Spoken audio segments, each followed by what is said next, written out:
नमस्कार दोस्तों। भारत विश्व की 5वीं सबसे बड़ी अर्थव्यवस्था बन गई है, लेकिन क्या भारत के सभी लोगों का विकास हो रहा है या कुछ अमीर लोग ही और अमीर होते जा रहे हैं? सन 2023 में सर्वाइवल ऑफ द रिचेस्ट शीर्षक से एक रिपोर्ट आता है, जिसमें कहा गया कि भारत की 60% संपत्ति केवल 5% लोगों के पास है, जबकि निचले 50% लोगों के पास केवल 3% संपत्ति है।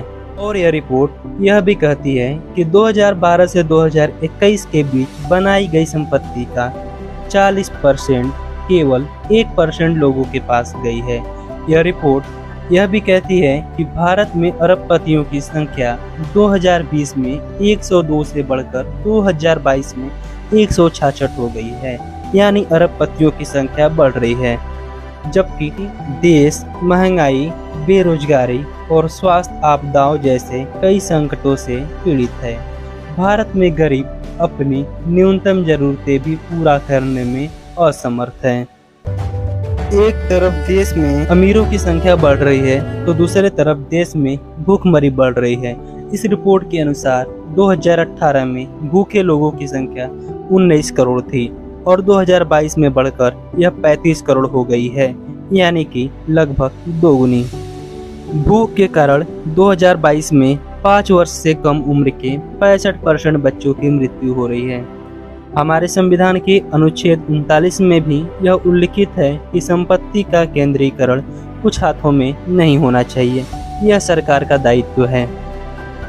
इस रिपोर्ट के अनुसार सबसे धनी 10% लोगों के पास 72% से अधिक संपत्ति है। इसके अनुसार भारत में गरीबों की संख्या सबसे अधिक है। और यह रिपोर्ट यह भी कहती है कि कुल जीएसटी का 64.3% निचले 50% से आ रही है और शीर्ष 10% जिनके पास 72% से अधिक संपत्ति है, जीएसटी का केवल 3 से 4% आता है।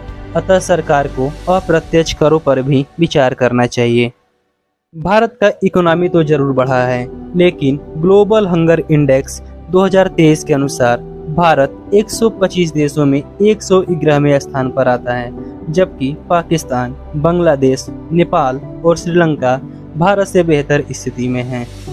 और वहीं विश्व खुशहाली रिपोर्ट 2024 में भारत 143 देशों में 126वें स्थान पर आता है, जबकि चीन 60वें स्थान पर और पाकिस्तान 108वें स्थान पर आता है। अतः इस रिपोर्ट के अनुसार भी चीन और पाकिस्तान की स्थिति भारत से बेहतर है। अब आप विचार कीजिए कि आपको कैसा विकास चाहिए, जिसमें केवल अमीर और ज़्यादा अमीर होते जाएं और गरीब और ज़्यादा गरीब, या ऐसा जिसमें सभी का विकास समान हो और सभी खुश हों। धन्यवाद।